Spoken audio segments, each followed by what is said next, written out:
پاکستانیوں، پاکستان کے عدالتی نظام میں اگر آپ نے ترقی کی منازل طے کرنی ہیں تو پھر آپ کو جسٹس عامر فاروق صاحب سے سیکھنی چاہیے۔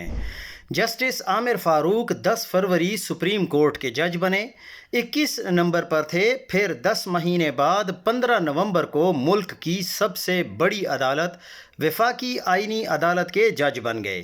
سپریم کورٹ کے ججوں سے سینئر ہو گئے، جو کبھی ان کے سینئر ہوا کرتے تھے، اب سب سے طاقتور جوڈیشل کمیشن کے ممبر بھی بن گئے۔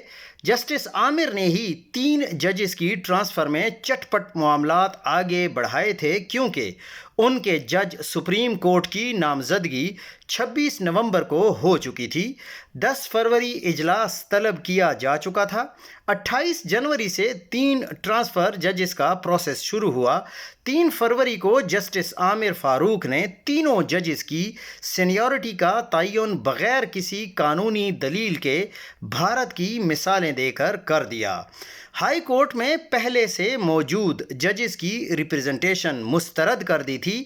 پھر جس دن 3 فروری کو ٹرانسفر ججز اسلام آباد ہائی کورٹ آئے، اسی روز سے تمام پرانے ججز کو کمیٹی سے نکال کر ٹرانسفر ججز کو شامل کر دیا۔